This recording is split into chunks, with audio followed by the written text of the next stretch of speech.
Le Québec a perdu un de ses plus grands chercheurs et hommes d'affaires qui a changé la vie de millions de personnes dans le monde. Francesco Bellini est mort la semaine dernière. Il avait 77 ans, cofondateur de la société pharmaceutique Biochem Pharma. Il a contribué au développement d'un médicament anti-VIH, aujourd'hui encore le plus utilisé dans le monde pour traiter le virus. Olivier Bachand nous dresse le portrait de ce visionnaire.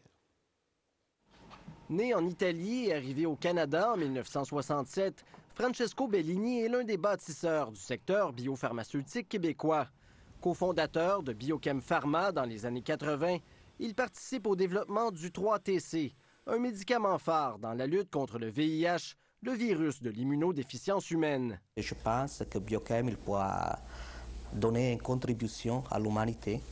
L'entreprise réussit à mettre au point l'un des premiers traitements qui combat efficacement le virus, responsable d'une épidémie qui a déjà fait des millions de morts à l'époque. Moi, je me souviens, la salle d'attente de ma clinique, la moyenne d'âge est 30 ans et les gens vont être morts dans 6 mois. C'était mon pain quotidien. Et le 3-TC, malgré qu'on est en 2025, fait partie de presque toutes les prix thérapies pour lutter contre le VIH dans le monde.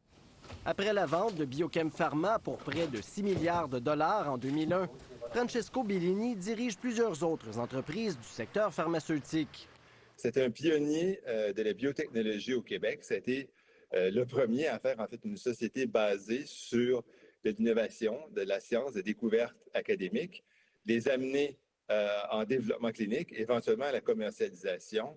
Collègues et amis le décrivent comme un homme déterminé, qui n'avait pas peur de ses opinions. On parle d'une personne fière, il était très fier. On parle d'une personne têtue, il était très têtu.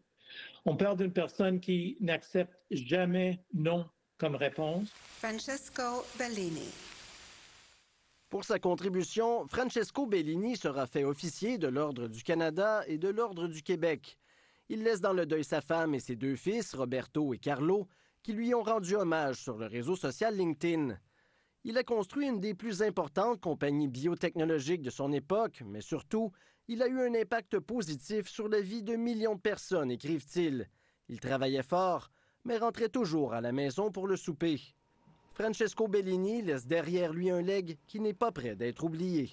Ici Olivier Bachand, Radio-Canada, Montréal.